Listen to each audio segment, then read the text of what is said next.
최근 서희초등학교 교사의 극단적인 선택으로 교권 침해 문제가 사회적 화두로 떠오르면서 정부와 교육계가 교권 침해를 막을 방안을 마련해야 한다고 한 목소리를 내고 있다.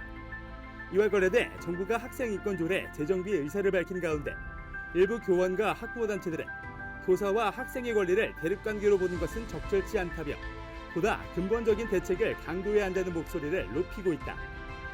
저는 이것이 굉장히 복합적인 문제라고 생각을 합니다. 그러니까 그만큼 이제 학교가 이제 원래 그 학교의 모습을 잃어버린 거예요.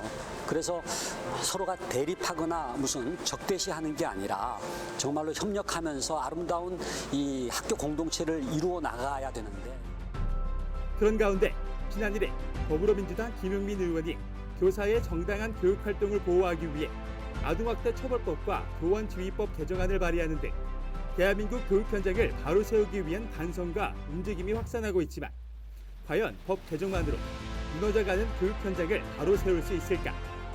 한국교회를 눈어다해서는 큰 위기에 봉착한 우리 교육 현장을 짚어보고 무너진 교권 회복과 함께 교사와 학생 모두가 행복한 교실을 만들기 위한 방안은 무엇인지 기독교적 시각에서 함께 논해본다.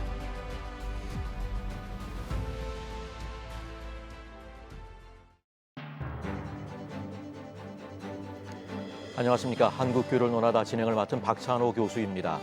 교권 침해 문제는 그동안 꾸준히 제기되어 왔습니다. 지난 5월 발표된 교육 현장 인식 조사 결과를 보면 이직이나 사직을 고민한 적이 있는 교사가 87%에 달하고 최근 5년간 교권 침해로 정신과 치료나 상담을 받은 교사도 26%가 넘는 것으로 조사됐습니다. 이러한 결과는 다음 세대 교육 현장에 문제가 있음을 보여주는 반증이 아닐까 합니다. 교육이 살아야 우리나라의 미래가 있습니다. 다음 세대를 바르게 양육하고 가르치는 것은 하나님께서 우리에게 주신 사명이라고 하는 것을 기억하면서 오늘 한국교회를 논하다에서는 교육 현장을 둘러싼 최근 이슈를 살펴보고 무너진 교육 현장을 바로 세우기 위한 지혜를 모아보고자 합니다. 오늘 나와주신 출연자들을 소개하겠습니다. 대구교육대학교 박인현 명예교수님 나와주셨습니다. 네, 반갑습니다. 안녕하십니까. 조훈 교사운동 공동대표이신 현승호 선생님 자리하셨습니다. 네, 반갑습니다. 그리고 전국 학부모단체연합 공동 상임 대표이신 박인희 대표님 함께 하셨습니다. 예, 안녕하십니까. 반갑습니다.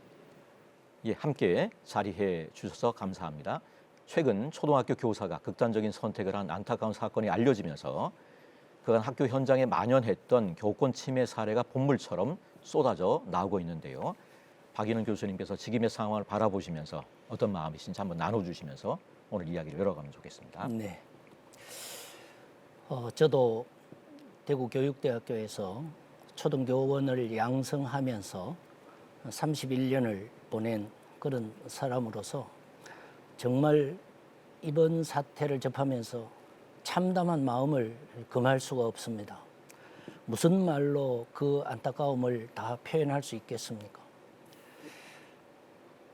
제가 정년퇴임 2년 전에 정년퇴임을 하면서 마지막에 가르쳤던 그 학생들이 4학년 학생들이었고 그 학생들이 지금 2년 차에 접어들어 있습니다. 현장에서. 그러니까 저희 마음은 정말 그때 그 졸업할 때에 그 제자들을 보는 심정으로 정말 뭐라고 이 심정을 표현해야 될지 모르겠습니다.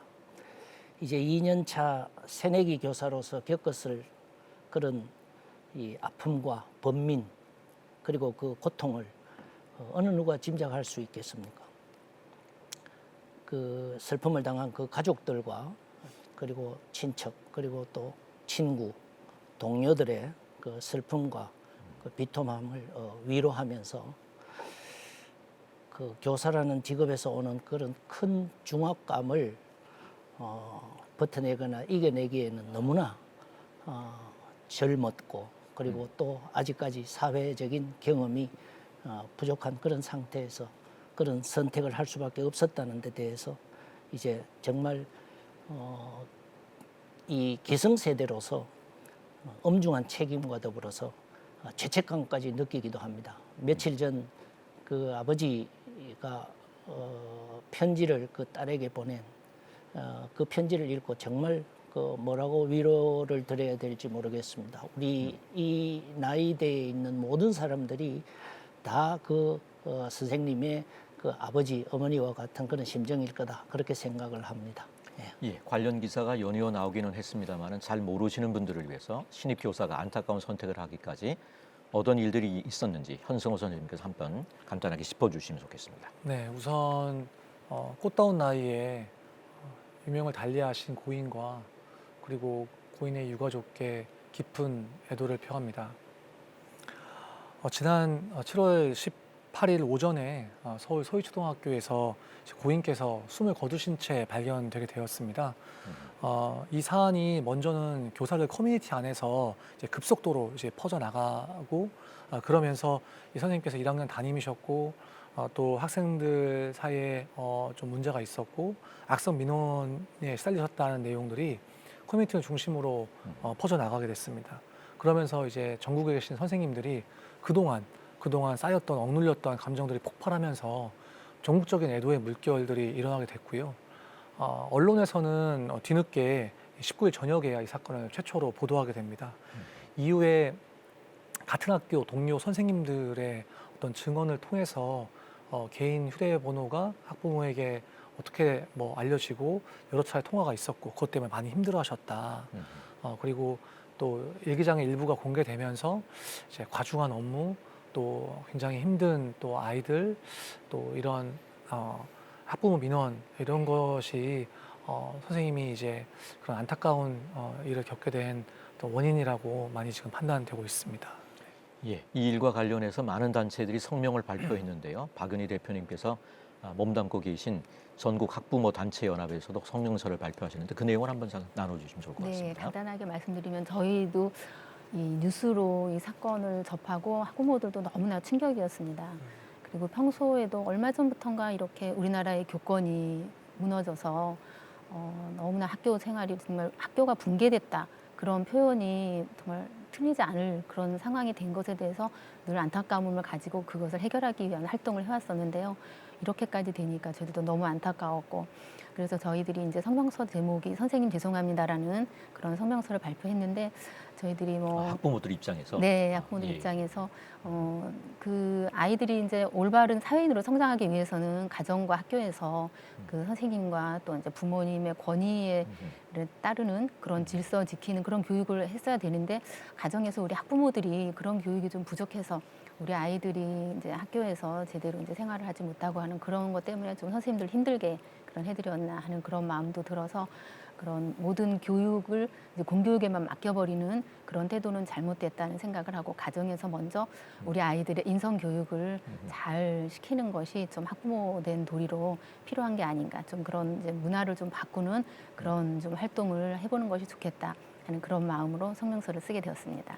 예, 학부모님들의 마음을 네, 네. 선생님 죄송합니다. 이 네, 뭐, 제목에 이제 제목이 그렇게 그것으로 담겨 해서, 있는 것 예. 같습니다. 예, 예.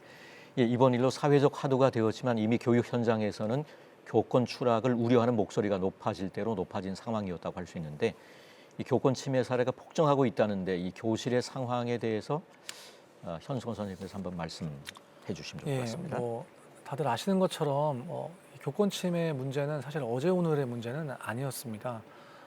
이미 이 사건이 있기 직전에도 이제 초등학교 6학년 선생님께서 또 그 교실에서 제자에게 무차별 폭행을 당했던 일이 먼저 있었고 초등학교 6학년 학생에게 예, 학생에게요. 우선 뭐 언론에 보도된 그런 학생에 의한 교권 침해 사안을 보면 뭐 교사에게 물건을 집어 던진다든지 교사에게 상스러운 뭐 욕을 한다든지 발로 차고 때리고 이건 좀 뭐 다반사고 교사의 머리채를 잡고 바닥에 질질 끌다든지 또 여교사를 스토킹하고 성희롱하고 또 남교사에게 이제 그 무고성으로 이제 성추행하는 것을 봤다고 신고를 한다거나 칼로 이제 여러 교사들을 과 학생들을 위협하고 심지어 코로나 시기에는 온라인 수업을 하고 있는데 선생님 뒤로 수업하시는 선생님 따님이 이렇게 지나가니까 학생들이 그걸 캡처해서 선생님의 따님을 또 성희롱하고 이런 언론에 보도된 것들만 해도 이 정도가 있고요. 학부모에 의한 어떤 이제 교권 침해 사례는 학생의 2배에 달한다고 좀 보고가 되고 있습니다. 그 뭐 상해, 폭행, 모욕, 뭐 손괴나 업무 방해, 심지어는 이제 성폭력까지 좀 다양하고요. 특히 이 자리에서 입에 담기에도 좀 어려운 그런 아주 상스러운 그런 말들이나 또 갑질, 폭언 들이 굉장히 많습니다.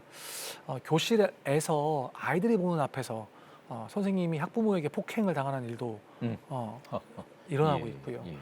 예. 최근 들어서 특징적인 것은 이제 학부모님께서 이제 교사에게 아동학대로 내가 너 신고하겠다라는 그런 협박성 이런 교권 침해 사례들이 최근 들어서 굉장히 많이 나타나고 있는 것이 특징이라고 할 수 있습니다. 예, 이렇게까지 교권이 추락하게 된 원인과 배경에 대해서 다양한 의견들이 있는데요. 일각에서는 학생 인권 조례 등장 후 교권 침해 사례가 늘었다는 의견도 있습니다. 대통령실도 학생 인권 조례가 빚은 교육 파탄의 단적인 예라고 이야기를 했습니다. 서울시 의장 역시 학생 인권 조례 재검토를 공식화했는데 박은희 대표님께서 어떻게 생각하시는지 그 부분 한번 나눠주시면 좋을 것 같습니다. 네, 그 학생인권 조례가 이제 시행된 후에 학생들 권리가 지나치게 강조되면서 교권이 무너졌다는 비판을 저희 학부모나 시민단체들은 사실 오래전부터 주장해 왔었습니다. 그래서 이제 서울시 같은 경우 2012년도에 학생인권 조례가 제정될 당시에 이제 반대했던 분들이 작성했던 자료를 제가 얼마 전에 살펴보니까 그때 우려했던 여러 가지 일들이 실제로 지금 다 나타나고 있더라고요. 그래서 이제 예를 들면 학생인권 조례에는 학생들에게 학기당 2시간씩 인권 교육을 하게 돼 있거든요. 그래서 제가 이제 현직 서울에 있는 현직 선생님들에게 이제 들은 이야기인데요. 외부의 인권 교육 강사가 학교에 들어와서 수업을 하고 가면 그 다음부터 선생님이 아이들을 훈육하려고 하면 선생님 아동학대로 고발할 거예요. 아까 이제 선생님께서 말씀하셨지만 그 이야기를 실제로 막 하는 거예요. 그리고 또 선생님이 고발 당해봐야 정신 차리겠나요? 이런 이야기를 서슴없이 선생님들 앞에서 하는 게 나타나는 게 그 학교만이 아니고 사실 이 학생인권 조례가 없는 곳에서도 그런 인권 교육은 이루어지고 있거든요. 예. 그래서 이제 그게 문제고요. 그리고 또 뿐만 아니라 이제 가정에서도 부모가 이제 훈육을 하려고 하면 경찰에 신고를 합니다. 실제로 그런 이야기들이 저희들에게 많이 들려오고 그래서 이런 학생인권들의 문제점이 이런 거고 그래서 이제 실제로 어느 부모님이 자녀가 이렇게 늦게 고등학생 여자 고등학생 아이가 이제 늦게 귀가를 하니까 그걸 야단을 쳤더니 그 자녀가 경찰에 신고를 해서 즉시 또 경찰 2분이 오셔가지고 막 조사를 하고 하는 그런 일 실제로 전국적으로 발생을 하고 있습니다. 그리고 이제 학생인권들의 문제점이 이제 그런 것뿐만이 아니라 또 소지품이나 사물함 검사도 못하게 하고 그러니까 이제 그런 흉기 같은 것도 지금 아이들이 이제 가지고 다녀도 학생이 내가 소지품 검사 내가 반대합니다 하면은 못하게 그렇게 돼 있어요 그 조항에. 그리고 이제 휴대폰 사용도 막지 못하니까 모든 것들을 이제 영상을 찍어서 그렇게 이제 문제가 되고 수업도 방해가 되니까 학력이 굉장히 떨어지고 그래서 통계 학생인권 조례가 있는 지역과 없는 지역의 학력 격차가 이제 있습니다. 예, 그리고 이제 뿐만 아니라 그 어린 청소년들에게 그런 성관계나 동성애 성전환을 허용하고 있는 것이 학생인권 조례입니다. 그래서 저희 학부모들은 그 문제점들이 너무 심각하다고 생각해서 그렇게 하는데 저희들이 주장하는 것은 학생인권 조례만이 교권 추락의 문제라고 보지는 않고요. 그 아동학대 처벌법 이제 아까 말씀하셨는데 그 아동학대 신고만으로 교사가 그 이제 직위 해제가 돼서 이렇게 댁에 계시다가 또 자살한 경우도 방송에도 나왔거든요. 그런 걸 보고 저희들 너무나 안타까워서 이게 빨리 해결돼야 되겠다 이렇게 했는데 그게 잘 안 되고 이러다가 지금 이런 일이 이제 터졌는데 그 아동학대 처벌법으로 또 학부모도 부모도 또 고발을 당합니다. 얼마 전에 그 어린아이 키우는 어떤 가정 목사님 가정에서 지저분하다고 어떤 분이 신고를 해서 그 아이가 격리가 됐어요. 그래서 시설에 가서 그 아이를 부모가 찾아오는데 너무나 어려운 그런 과정을 거쳐서 간신히 찾아왔는데 못 찾아오는 가정도 굉장히 많다고 합니다. 그런 것들이 이제 다 같이 연관 지어져서 이제 교권 추락도 저희들은 이제 문제라고 생각을 합니다. 예, 교권과 학생 인권이 대립된 개념은 아닐 텐데요. 논쟁이 가열되면서 교권을 세우면 학생 인권이 침해받는 것으로 생각하는 분들도 있는 것 같습니다. 적절한 균형을 이루는 것이 많이 어려울 것인지 어떻게 생각하시나요? 박인영 교수님 한번 나눠주시면 좋겠습니다. 네. 사실 이 문제는 우리들의 그 인식의 전환이 좀 필요한 것이다. 저는 그렇게 생각을 하고 있습니다. 어떤 인식의 전환이냐 하면 지금 우리 사회자님께서도 저에게 질문을 하셨는데 교권을 세우면 학생 인권이 침해받는다. 이렇게 해서 마치 권리와 권리가 두 개가 충돌하는 것처럼 이것이 별개로 아주 엄격히 분리된 어떤 권리로 있는 것처럼 그렇게 생각을 하고 있습니다. 그런데 우리가 아주 지금 잘못 생각하고 있는 게 있다고 저는 생각합니다. 그게 뭐냐 하면 이것을 교권 대 학생 인권이라는 대립 관계로 보는 것이 아니라 학교 교육이라는 것을 둘러싸고는 주체가 세 주체가 있습니다. 교사와 그리고 학생과 그리고 학부모가 있습니다. 그런데 이 사람들이 다 자기대로의 권리들이 있습니다. 학부모도 학부모대로의 권리가 있고 학생도 학생대로의 권리가 있고 교사는 교사대로의 권리가 있습니다. 그런데 이 자꾸 우리가 생각하기에 이런 권리의 충돌이라는 걸로 받아들이는데 사실은 저는 이 인식의 초점을 우리가 교육활동 보호라고 하는 여기에 모든 초점을 다 맞춰야 된다고 생각을 합니다. 그래서 지금 현재 좀 전에 우리 박은희 대표께서도 말씀을 하셨지만 사실은 우리가 제일 처음에 학생 인권 조례가 나타난 게 2010년도였었어요. 경기도를 필두로 해서 나타났는데 사실은 그 전에는 어느 정도 학교에서의 교육 활동을 위해서 필요하거나 최소한의 그러한 것은 약간의 체벌이 어느 정도는 좀 묵인이 된다거나 이렇게 좀 허용이 되던 그런 쭉 시절이 쭉 이어져 왔었습니다. 그런데 2010년에 와서 이제 이러한 그 학생 인권 조례라는 것이 나타나면서 마치 이것이 교육 활동과는 전혀 관계없는 학생의 인권을 보장하는 그런 독립적인 것으로 생각을 하고 그것을 읽어본 모든 학생들이 생각이 이게 우리의 권리구나 이렇게 해서 교육의 활동을 위한 하나의 권리를 개인의 권리로 생각하기 시작하면서 이것이 마치 깨진 유리창 효과처럼 한 학생이 그렇게 생각을 하고 한 학생이 가르치는 교사에 대해서 아주 비교육적인 행동을 하고 이런 것들이 급속하게 퍼져서 지금 사실 그 학생 인권 조례가 2010년에 나타났는데 그 영향으로 교육 현장이 얼마만큼 빨리 붕괴되었는가 하는 것을 제가 법적으로 한번 말씀을 드려보면 우리 교원지휘법이라고 있습니다. 교원지휘법. 우리가 짧게 말해서 교원지휘 향상에 관한 특별법이라고 1991년에 제정이 되어서 있었어요. 근데 그 법이 쭉 30여 년 동안 지속이 되어 오다가 이게 2016년에 와서 이게 개정이 되어야 되겠다 하고 개정이 됐습니다. 근데 개정이 될 때 어떻게 됐냐면 교원지휘 향상에 대한 특별법이 원래 조문이 13개인 법이었었어요. 근데 거기에다가 6개 조문이 더 보태지면서 교원지휘 향상 및 교육활동 보호에 관한 특별법이라고 해서 법명이 바뀌면서 그렇게 바뀌었습니다. 그러면 2010년에 학생인권조례가 탄생을 하고 그 뒤로 다른 시도들이 경기도를 필두로 해서 다른 시도들이 따라서 그걸 가면서 2016년에는 도저히 교육활동을 이대로 침해하는 현상을 방치해서는 안 되겠다는 생각 때문에 이 교원 지휘 향상에 대한 특별법이 바뀔 정도로 불과 6년 만에 이렇게 교육 환경이 바뀐 겁니다. 그래서 저는 지금 우리의 사고의 이 체계가 교권과 학생 인권의 대립이 아니라 사실은 이것은 학생들이나 교사들이 교육 현장에서 어떤 권리가 있고 어떤 책임이 있느냐에서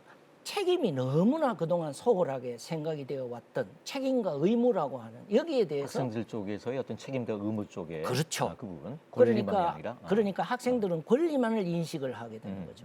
그러니까 내가 이만한 권리를 누리게 되는 데는 나의 책임과 의무도 이만큼 바탕이 되어야 된다라는 그런 교육은 하지 않았어요. 예, 이게 교육 현장을 급속하게 붕괴시키는 그래서 저는 교권의 추락이라고 부르는 것보다는 오히려 교육 활동의 침해 이런 것이 오히려 더 정확한 표현이다. 저는 그렇게 보고 있습니다. 교사와 학생 사이에 이제 어떤 교육 행위가 이루어지는데 그렇습니다. 학생들의 인권에 대한 것들이 과도하게 강제되면서 책임이라든가 이쪽에 이제 약화되는 그래서 제가 그렇게 현상이 생각하게 비롯된 한 거군요. 예. 제가 그렇게 생각하는 이유 중에 하나가 학부모도 교육의 당사자입니다. 그렇게 교육의 주체죠. 교육 활동의 주체인데 요즘 이 교육 활동을 침해하는 그 당사자 중에 학부모들도 많이 개입이 돼 있거든요. 학생들만 그런 것이 아니라 예, 이런 겁니다. 그래서 우리는 학생 인권, 교권 이것을 가지고 자꾸 권리의 충돌처럼 생각하는 그런 균형이 아니라 사실은 이 균형은 권리와 책임과의 균형. 그래서 책임에 더 방점을 두는 그런 균형 내지는 조화. 저는 균형보다는 오히려 더 조화라는 그런 말로 표현하는 것이 더 적합하지 않은가 그렇게 생각을 합니다. 예, 좋은 교사 운동에서는 교권 침해 사항과 관련해서 학생 인권 조례에 대한 논쟁에만 머무는 것에 우려를 표명하셨는데 그렇다면 구체적으로 교권 침해 원인을 무엇으로 보시는지 현성욱 대표님. 네, 맞습니다. 지금 일어나고 있는 교권 침해 현상이 학생 인권 조례가 있는 지역에 그러면은 많아야 되잖아요. 그리고 학생 인권 조례가 없는 지역은 적어야 하잖아요. 그렇지 않습니다. 그렇지 않고 이거는 전국적인 현상입니다.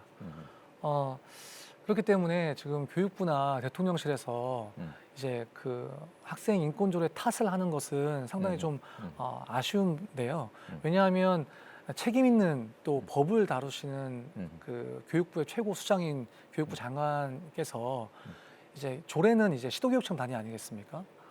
그래서 조례 탓을 하는 것은 좀 무책임하게 좀 약간 보이는 측면이 없지 않아 있습니다.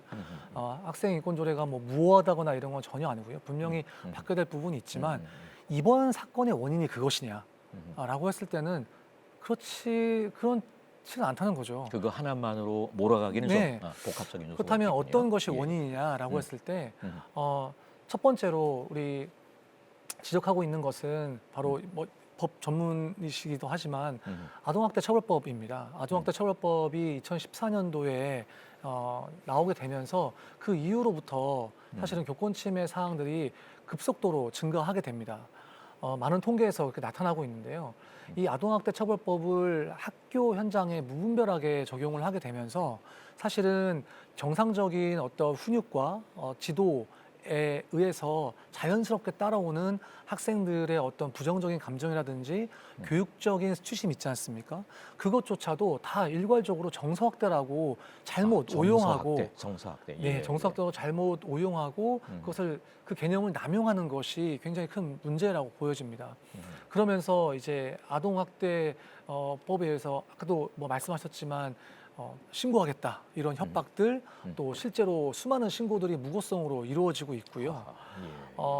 싸우는 학생을 말리기 위해서 선생님께서 이 책상을 넘어뜨렸는데 아동학대로 신고를 당하셔서 1년 동안 이제 검경의 수사를 받다가 이번에 무죄로 풀려나시기도 하시고 또 아이에게 책을 꺼내라고 했는데 그것 때문에 아동학대로 또 신고를 당하시고 또 칼로 이렇게 위협하는 아이를 주변에 있는 선생님들이 제지하려고 이렇게 하는데 그때 학부모님이 이 아이가 그렇게 되도록 뭐 했냐라고 하면서 또 아동학대로 신고하시고 이러한 아동학대 처벌법은 반드시 좀 개정이 돼야 된다고 보고요. 두 번째로는 각종 이제 악성 민원들 있지 않습니까? 그러한 민원들을 처리할 수 있는 시스템이 이제까지 학교라는 기관은 좀 전무했습니다. 그러니까 2010년대 이후로 이제 우리나라에서 민원이 없는 곳은 없습니다. 민원 만능 시대죠. 네, 그렇죠. 민원이 많은데 그에 따라서 모든 기업이나 그다음 각 기관들은 그런 민원을 대응할 수 있는 시스템을 갖춰왔습니다. 그리고 법도 그에 맞춰서 갖춰왔습니다. 잘 아시겠지만 이제 고객응대 서비스 근로자들을 위해서 산업안전보건법에서 그들을 보호하고 있고요. 그리고 민원 처리 담당자를 위해서 민원 처리 관련된 법률과 그 시행령으로 보호되고 있습니다. 그런데 유독 학교는 사실상 모든 민원과 또 질문과 상담들을 다 교사가 감당하고 있지만 그와 관련된 어떤 시스템이 없는 것이죠. 세 번째로는 사실은 소위 이제 금쪽이라고 불리는 정서행동 위기 학생들 또 품행 장애 학생들, 분노 조절 학생들 이런 학생들을 적절하게 지도하고 지원할 대응 체제가 없습니다. 보다 전문적인 교사가 필요한 대목이군요. 그거는요. 맞습니다. 예. 전문적인 지도 인력도 필요하고 관련된 법안도 필요한데 그런 것조차 지금 구비가 되어 있지 않기 때문에 사실은 이 아이들을 이제 교실에서 문제 행동이 발생했을 때 즉시 분리한다든지 적절하게 치료적 지원을 한다든지 하는 부분들이 부족한 것이죠. 예. 저 잠깐 예, 예. 선생님께서 부연해서 말씀하신 좀, 예. 부분 예. 중에서 이제 동의하는 부분이 이제 많은데 아까 학생 인권 도래가 있는 곳과 없는 곳 그 부분을 말씀을 하셨잖아요. 근데 저희들이 이제 저희 학부모들은 전국적으로 연대가 되어 있습니다. 그런데 그 이제 학생 인권 도래가 없는 곳은 또 이제 다른 방법으로 인권 교육을 시키거든요. 민주시민 교육이라든지 이런 시키면서 그곳에서도 아이들에게 그런 이제 교육을 시키는 거예요. 그래서 저희들이 이제 먼저 시행되는 곳이 그것이 이제 폐지가 되어야지 그런 부분들을 바로잡을 수 있기 때문에 그러면 그렇게 전국 되는 시도 거죠. 단위에 몇 군데가 지금 학생 인권 조례가 있습니까? 인권 도래는 이제 6개라고도 볼 수도 있고 몇 개 7곳, 건에? 예, 17개 6개 내지 17개 건에? 약간 이제 6 애매한 군데. 곳은 학생 인권 도래를 보기도 하고 안 보기도 하고 그래서 그런데 이제 17 7개로 개. 보기도 합니다. 예. 근데 그런 곳과 또 없는 곳도 그런 민주시민 교육이라든지 뭐 여러 가지 여러 그런 영상들이 교육의 이름으로 있겠군요. 아이들에게 인권 그 개념을 잘못된 인권 교육을 계속 시키기 있기 때문에 그런 게 비슷하게 나타나는 겁니다. 예. 있는 곳만 그 교육만 시키는 게 아니라 또 다른 교육의 이름으로 이런 잘못된 인권 교육을 거의 강제하다시피 하고 학생 생활 규정 같은 경우도 원래는 다른 그런 법에 의해서 학부모와 교사가 논의해서 말씀하신 것처럼 만드는 이제 게 있는데 책임에 대한 것보다는 이제 권리에 대한 것들이 이제 일방적으로 좀 예, 이렇게 너무 권리만 오해가 되는 강조하고 그런 책임을 말씀하시면 전국 예. 11개 학생 인권 조례가 없는 11개 시도에 지금 방송을 보고 계신 선생님들이 이제까지 잘못된 인권 교육을 해왔다는 게 아니, 대해서 제가 선생님이라고 말씀드리지 않았고 외부 강사가 주로 많이 시키고 있습니다. 일단 그럼 정리를 이렇게 하죠. 그러니까 학생 인권 조례가 하나의 원인은 될 수 있겠지만 네, 뭐 그거로 다 그렇죠. 포괄은 저희도 안 그것만이 되지만 또 이제 원인이다라고 말씀은 아동 드리지 학대 않는데. 처벌법에 대한 예, 얘기도 저희도 그 지적하신 것 부분은 같고. 같이 말씀드리고 있죠. 제가 예. 아까 말씀드렸듯이. 예, 한국교육론하다 오늘은 교육 현장에 만연한 교권 침해 문제를 짚어보고 이를 바로잡기 위한 대책은 무엇인지 함께 말씀 나누고 있습니다. 앞서 교권 침해가 심화되는 여러 원인에 대해서 의견을 주셨는데 전국 학부모 단체 연합에서 발표한 성명을 보니까 이 얘기가 좀 달라진 건 합니다만 선생님께서 말씀하셨네요. 이런 폐단의 가장 큰 원인은 가정교육의 부재다라고 하셨는데 가정에서 어떤 교육이 필요하다고 생각하시는지 한번 박인일 대표님 나눠주시면 좋을 것 같습니다. 네, 이제 가정교육에서 먼저 이제 이 사회인으로서 살아가려면 질서를 지켜야 되고 규칙을 지켜야 되고 남도 배려해야 되고 하는 그런 인성 교육이 정말 이제 필요한데 지금 현재 문제가 되고 있는 그런 악성 민원을 막 굉장히 반복하는 그런 학부모들은 저희들도 너무 싫어합니다. 그게 너무나 잘못된 태도인 거 저희들도 알고 있고 우리가 이제 학부모로서 이제 교육권에 대해서 아까 교수님께도 말씀해 주셨는데 저희들도 자녀 교육에 대한 권리가 있다는 것이 다 법에도 나와 있고 그리고 이제 이런 부분을 주장하는 건 맞는데 그거를 너무 잘못된 방법으로 주장을 한다든지 하는 그런 이제 정당한 민원과 정당하지 못한 민원은 좀 구분을 해야 될 것 같습니다. 그래서 정당하지 못한 민원을 계속 한다는 거는 학부모로서 자제해야 되는 그런 거를 저희들이 이제 생각으로 갖고 있고, 근데 저희 가정에서 우리 아이들을 먼저 학부모로서 인성 교육을 제대로 시켜놓고 시키면서 학교에 보내고 또 선생님과의 그런 어떤 신뢰가 있는 그런 상황 속에서 교육이 이루어져야 되는데 지금 이렇게 대립적인 관계로 자꾸 가는 것은 이제 정말 안 좋은 그런 분위기이고. 정말 이제 그런 부분은 고쳐야 되는 그런 상황인 것 같아서 저희들이 가정에서 먼저 우리 아이들을 바르게 학부모들은 교육시키자 이제 그런 운동이 좀 필요하지 않나 문화를 좀 바꿔야 되지 않나 하는 그런 생각입니다. 예, 외국의 경우는 어떤지도 궁금한데요. 교권 보호를 위해서 어떤 제도적 장치를 마련하고 있는지 참고할 만한 사례가 있는지 박인영 교수님께서 한번 나눠주시면 좋겠습니다. 예, 제가 미국의 위스콘신에서 위스콘신에서 한 2년간 연구 교수로 있었습니다. 그때 이제 저희들이 제 자녀도 거기에서 학교를 다니면서 그렇게 했고 한데, 근데 거기 이 위스콘신에서도 보면 학교에서 뭐 무슨 구체적인 일이 발생했을 때 그런 일을 제가 직접 겪지는 않았습니다만은, 그러나 학교가 교육을 하는 현장이라는 이것 때문에 굉장히 그 학교와 교사에게 많은 권한을 주고 있는 걸 보고 있습니다. 그래서 그 권한이라는 것이 어디에서 나오느냐 하면 일종의 재량에서 나오는 겁니다. 교육 활동을 둘러싼 교사의 재량, 그리고 학교의 재량. 그래서 거기에서는 어떤 그 조례라든지 이런 것으로 통제를 하는 것이 아니라 전부 학교의 학칙으로서 전부 다 그걸 합니다. 그래서 예를 들면은 우리 아이가 만약에 아파서 학교를 좀 늦게 갔다 이렇게 됐을 때는 교실로 바로 갈 수가 없습니다. 교실로 바로 갈 수가 없고 행정실에 반드시 들려서 그 다음에 행정실에 보고를 하고 그 다음에 그 안내를 받아서 교실로 가는, 이제 그렇게 해서 그것이 교육 활동을 보호하는 그러한 일종의 아주 이 작은 것이지만은 그렇게 다른 학생들이 수업을 하는 데 대해서, 그리고 교사가 수업을 하는 데 대해서 방해하지 않아야 된다라고 하는 그런 것이 또 시행이 되고 있고, 또 제가 봉직했던 그 대구 교육대학교와 일본의 그 미야기 교대라든지 그다음에 효고 교대 이런 교육대학의 그 부설 초등학교를 저희들이 그 방문하는 그런 또 기회도 있었습니다만은, 아직까지도 일본에서는 그 학교 안에서 이루어지는 교육 활동이라는 것은 절대적으로 보호되어야 할 가치가 있는 것이다. 그래서 교육 공동체의 존재 존립 이유가 교육을 위해서 있는 것이다. 그리고 교수와 학습, 이것이 가장 중심이 되어서 학교 운영에 대한 모든 것들이 판단이 되어야 한다는 그런 사고가 거의 확립이 되어 있다라는 그런 생각을 제가 해보고 있습니다. 예, 며칠 전 더불어민주당에서 아동학대 처벌법과 교원지휘법 개정안을 발의하기도 했는데요. 무너져가는 교육 현장을 바로잡기 위해 개선되거나 새로 마련되어야 할 것이 무엇인지 의견을 좀 부탁드립니다. 현수. 네, 이번에 김용민 의원 대표로 해서 아동학대 처벌법 개정안과 그다음에 교원지휘법 개정안이 좀 발의가 됐습니다. 그 내용을 보면 이제 교원지휘법 개정안에서 이제 생활지도, 정상적인 생활지도 행위에 있어가지고 아주 고의라든지 또는 중과실이 없으면 이제 그 징계라든지 제재 또 책임을 좀 경감하거나 좀 면해주는 그런 내용을 좀 담고 있는 안인데요.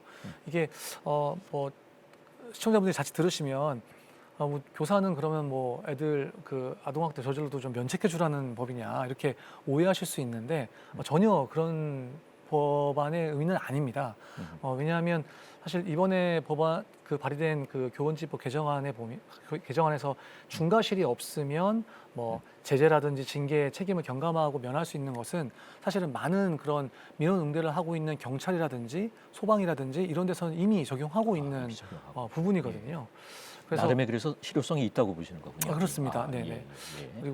그리고 사실 그 다른 학생의 권리를 그 침해한 사람의 권리를 일시적으로 제한하는 것은 기본적으로 우리 헌법이나 법률에서 작동하고 있는 원리인데 이제까지 사실은 교실만 유독 좀 그것들이 작동되지 않고 있었기 때문에 그런 것들을 작동하게 하는 그런 법안들이 좀 필요하다고 봅니다. 박인. 요새 이제 여러 가지 법이나 조례 이제 많이 나오고 그러는데 그 중에 너무 여러 가지가 올라와서 저희 학부모들도 혼란스러운 상황입니다. 그런데 이제 간혹 들어보면은 뭐 교권 강화법이라든지 그런 거에 뭐 학부모 처벌하겠다 이제 그렇게 하는데 저희들 생각에도 그런 어떤 정당하지 못한 그런 악성 민원을 막 계속 반복한다든지 하는 그런 사람들은 응당의 그런 책임을 져야 할 것 같고, 그런데 이제 가끔 저희들 그 지금까지 언제부턴가 그렇게 이제 학생을 놓고 자녀 교육에 있어서 이제 선생님과 그 부모 간의 생각이 다른 게 많이 나타나거든요. 이제 예를 들면 이념이라든지 이런 부분에서 그 갈등이 있는 것 때문에 이제 그래서 이제 예를 들면 어느 지역에서 학교에서 이제 어떤 교육을 시켰는데 그 교육이 헌법과도 어긋나고 또 이제 선생님이 그런 본인의 그런 개인적인 이념을 강제로 주입하는 경우가 여러 건이 있었습니다. 그런 경우에는 저희 학부모들 생각에는 이게 교육이라는 게 헌법과 맞아야 되고 국민들의 그런 정서에 부합하는 내용을 가르쳐야 되는데 그렇지 않은 교육을 아이들에게 정말 강제한다는 거는 이거는 있을 수 없는 일이다. 그러면 그때는 민원을 우리가 제기할 수 있고 그런 것은 정당한 민원이라고 생각하는데 이런 정당한 민원까지도 지금 이제 이런 급박하게 막 돌아가는 상황 속에서 혹시 이제 처벌당하지 않느냐 하는 그런 두려움이 지금 학부모들 사이에서 막 일어나고 있습니다. 그래서 지금 그 2014년도에 아동학대 처벌법을 급하게 만들어서 지금 이런 문제가 생기고 그랬는데 이번에도 또 막 또 국민들이 급하게 막 또. 시끄럽게 아하. 막 이제 뭐 민원이 하면 또 정부에서는 그걸 가라앉히기 위해서 급하게 뭔가를 대책을 내놓고 이렇게 추진해 버린다는 거는 그 전에 아동학대 처벌법으로 인한 이런 발생하듯이 또 학부모 입장에서는 학부모들도 또 이런 경우를 또 당하는 것이 아닌가. 그래서 우리가 급하게 뭔가를 막 법으로 이런 거를 해서 해결하는 것보다는 좀 이제 다 이제 학생을 놓고 학부모와 교사가 서로 공감대를 형성하는 그런 시간과 여러 가지 다양한 방법으로 의논해서 서로 합의하는 그런 이제 법이나 조례를 만들더라도 그런 게 좀 필요하지 않나 하는 생각이 듭니다. 예, 박인우 교수님께서 의견을 좀 주시면 네, 되겠습니다. 저는 이 법과 관련해서 좀 쓴소리를 좀 해야 되겠다는 그런 생각이 있습니다. 그게 뭐냐면 어떤 일이 생기면은 항상 법을 개정하거나 또 새로운 법이 나오거나 이렇게 하는데 사실 그거는 근본적인 대책도 아닙니다. 그리고 이 법을 만드는 우리 국회의원님들한테도 제가 한 말씀 드리면 사실은 법을 만들어 놓으면 모든 국민들이 다 이 법대로 행동할 것이다라고 하는 법이 일반 국민들의 행동을 선도한다는 그런 생각을 가지고 있는 국회의원은 자격이 없다고 생각합니다. 저는 사실은 법은 그런 것이 아닙니다. 그리고 사실은 법은 넘쳐납니다. 법은 넘쳐나지만은 정말로 풍요 속의 빈곤이라고 하듯이 우리가 넘쳐나는 법인데도 쓸만한 법은 별로 없습니다. 이번에도 8월 1일 날 어제 그저께 나온 그런 아동학대 처벌법 그 개정안이라든지 뭐 교원지휘법 개정안이라든지 이런 것들이 나오는 거 보면 전부 땜질입니다. 지금까지 어떤 법이 없어서 이렇게 하지 않는 건 아닙니다. 교육활동이 침해된 이유가 법이 없어서 교육활동이 침해되었다? 절대 그렇게 생각하지 않습니다. 저는. 그래서 오히려 어쩌면 이런 법들이 더 교육 현장을 혼란하게 만드는 한 원인이 될 수도 있다. 저는 그렇게 생각을 하고요. 사실은 어떤 그 인식의 전환 이것이 엄청 지금 현재로서는 많이 필요한 그런 상황이다. 이렇게 생각을 하고 있습니다. 예, 이야기를 조금 좀 방향을 돌려보면 좋을 것 같습니다. 우리 기독교인들에게는 다음 세대를 바로 세워야 하는 사명이 있습니다. 어려운 여건일수록 기독교사로서 사명이 크실 줄 아는데 좋은 교사로 교단에 서기 위해 앞으로 어떤 노력들이 필요한지 현승호 선생님께서 한번 나눠주시면 좋겠습니다. 우리 기독교사 선생님들에게 바라기 전에 기독교사인 저 자신에게 먼저 바라기는요. 사실 이번에 서희초등학교를 다녀가면서 선배교사로서 너무 참 많이 부끄럽고 많이 미안한 마음이 들었습니다. 왜냐하면 사실 저희 학교 안에는 어느 세부터인가 이제 각자 도생의 그런 문화들이 생겨나고 있거든요. 그런데 사실 그런 문화를 만드는데 선배교사로서 나도 좀 일조한 게 아닌가. 저도 이제 힘든 업무나 또 힘든 학년이 이제 저렇게 저경력 선생님들한테 배정될 때 좀 침묵하고 있었진 않았나. 이런 생각들을 하게 되면서 많이 반성하고 좀 저부터 그럴 때 교육 공동체를 만들기 위해서 목소리를 내고 노력해야겠다. 라는 생각이 들었습니다.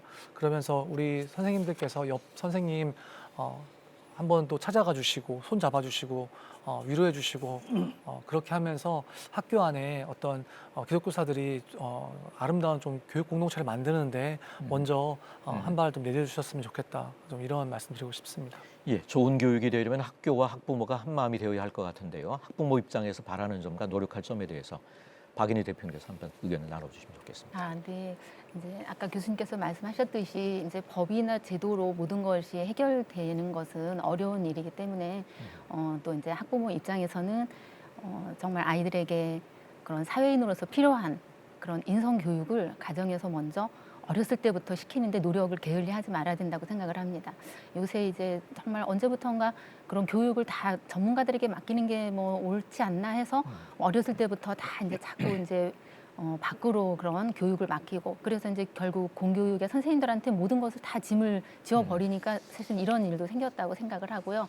우리 학부모들이 어려서부터 우리 아이들 바르게 교육시키는데 노력을 해야 될 것 같고 그리고 이제 또 이제 기독교 학부모들 같은 경우는 우리 아이들이 학교에서 배우는 내용, 그런 내용들을 잘 살펴보고 정말 그 하나님 자녀로서 살아가기에 적당한 것들을 배우고 있는지 그런 것들을 우리가 잘 알고, 이제 선생님들도 사실 뭐 만들어진 교육 과정을 가지고 가르치는 거기 때문에 그런 부분들에 이제 기독교인으로서 교육 과정이 정당한가 옳은가 하는 그런 부분들도 살펴보지 못한 채 저도 이제 지금까지 학교에 있었으면 아마 그랬을 것 같은데, 그런 부분들을 좀 많이 찾아보고 기독교 세계관과 어긋난 교육이 학교에서 되어지고 있다면 그런 부분들은 사실, 근데 이제 그 일반 우리 헌법을 준수하는 국민들은 또 기독교적인 가치관과 거의 맞더라고요. 그래서 이런 부분들에서 일반 학부모들은 좀 교육에 관심을 가지기가 어려운 상황이다 할지라도 좀 그런 부분들도 좀 계몽을 하고, 우리 기독교 학부모들이 성경적인 가치관과 이 교육이 어긋나지 않는가 그런 부분을 잘 검토를 하고 그런 부분들을 올바로 세우는데 노력을 기울였으면 좋겠습니다. 예, 교육이야말로 우리나라와 한국 교회의 미래가 달린 가장 중요한 과제인데요. 한국 교회와 성도들이 우리 교육에 대해서 더욱 관심을 갖고 지혜를 구할 수 있도록 박인원 교수님께서 한번 제언을 해주시면 좋을 것 같습니다. 예. 사실 제가 생각하기에는 학부모들의 관심과 교사들의 관심은 조금 차이가 있다, 저는 그렇게 보고 있습니다. 그게 뭐냐면은 학부모들은 대체로 결과 중심이에요. 그런데 교사들은 주로 과정 중심으로 생각을 많이 합니다. 그리고 학부모들은 전부 내 아이 중심입니다. 그런데 교사는 우리 학급 공동체를 더 우선적으로 생각하는 그런 면이 있죠.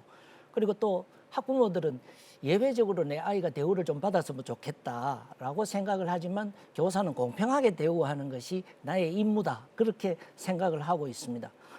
그리고 심지어는 뭐 짝꿍이 어떻다 해서 뭐 바꿔달라 뭐 이런 식의 또 요구도 하고 이렇게 하는데, 사실은 학부모의 관점과 그 교육에 대한 관점과 또 교사에 대한 그런 또 관점이 또 좀 다르기 때문에 사실은 이런 저는 이 학교라는 것은 일반 사회와는 다른 좀 특수한 사회다라고 생각을 해요. 그렇기 때문에 그 특수한 사회에 맞는 그런 거기에 이 규범이 필요하고, 그 규범이 잘 지켜지는 그런 이 교육이 이루어져야 되지 않겠는가. 그런데 그 교육은 부모 교육, 가정 교육이 정말 중요합니다. 옛날에는 밥상머리 교육이라는 것이 있었지만 지금은 식구들이 세 식구, 네 식구 돼도 다 각각 따로따로 다 식사하는 경우가 많아서 밥상머리 교육이라는 것이 없어진 지가 한참 됐습니다. 그러니까 가정교육이 지금 현재 인성교육 진흥법에도 보면은 모든 이 가정이나 학교나 이 지역사회가 함께 인성교육을 하도록 그렇게 그 규정이 되어 있는 걸 보면 우리가 가정교육이 정말 중요하다, 이렇게 생각을 할 수 있습니다. 예, 교사와 학생 그리고 크리스천 가정 공동체에게 굉장히 좀 중요하다, 이런 말씀 하신 것 같습니다. 예, 한국 교회를 논하다 오늘은 최근 사회적 문제로 주목받고 있는 교권 침해 문제에 대해서 함께 말씀 나눠보았습니다. 학교라고 하는 공간에 학생과 교사가 서로 이해하고 믿으며 깊은 유대감으로 함께 문제를 해결하고 성장하는 공간으로 회복되어서 우리의 다음 세대를 바르게 길러낼 수 있기를 간절히 바라면서 오늘 순서 여기서 마칩니다. 함께해 주신 여러분 고맙습니다.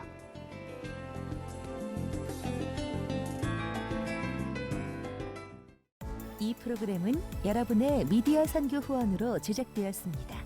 선교는 사명, 후원은 동역. 당신도 복음을 전할 수 있습니다. 선교 후원 02-6333-1003번.